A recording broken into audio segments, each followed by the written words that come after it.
huge supporter of President Biden's climate initiatives. His proposed 22 budget, I think, puts $36 billion into that. That's a $14 billion increase from before.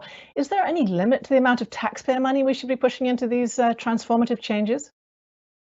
I look back at what happened under the Eisenhower administration in terms of highways and what happened under President Roosevelt and how we literally electrified this country. I am really excited about the Biden-Harris American Jobs Plan because these are investments that we need to truly move our country forward. And in Oregon, we've already laid the groundwork so that we can move forward on electric infrastructure that literally will be possible as a result of the investments the Biden and Harris administration wants to make. We are back, frankly, staring down an incredibly challenging wildfire season again. And we know that action is needed now to address the climate crisis. In terms of resources, we have to transform our transportation infrastructure as we rebuild it, and we need the investments to make this happen. I'm watching governors across the nation, both Republican and Democratic governors, invest in and work with their legislature to create significant investments in transportation infrastructure. It's simply not enough.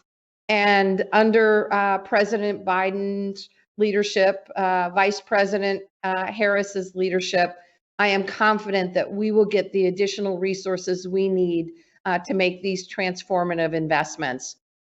So let's talk a little bit more about governors and senators in fossil fuel states. How do you talk to them when they have industries that might be strongly disadvantaged by these changes? That's a really good question. I will tell you that from my perspective as a Democratic governor, Democratic governors see these investments around climate change as a moral imperative, that it is something we must and have to do. But my sense is that Republican governors, particularly as it relates to EV infrastructure, see this as an economic imperative. So it's a great place for us to work together, and governors are very pragmatic. We have to GSD, we have to get stuff done, and both Republican and Democratic governors know that we have to move forward on a transportation infrastructure that meets the needs of the next century. Are there any Western Republican governors you could name? That I can name? Sure, I can name lots of them. My sense is, I have to tell you, in developing this initiative through the Western Governors Association, we had states that weren't part of the Western Governors Association that wanted to come in and work on this collaborative. So yes, I can. So you've talked a lot about moving ahead in agreement with industry, but you've had pushback from industry on your last executive order, and across the country, not only on climate change, but also on the coronavirus, there have been allegations of overreach from governors and pushback from legislators as well. Talk to me about that balance. Where do you see in your own example that there could be some justification for their feeling that you maybe overstepped your legal authority here? Well, the courts have been very clear that I have the authority, at least at this point in time.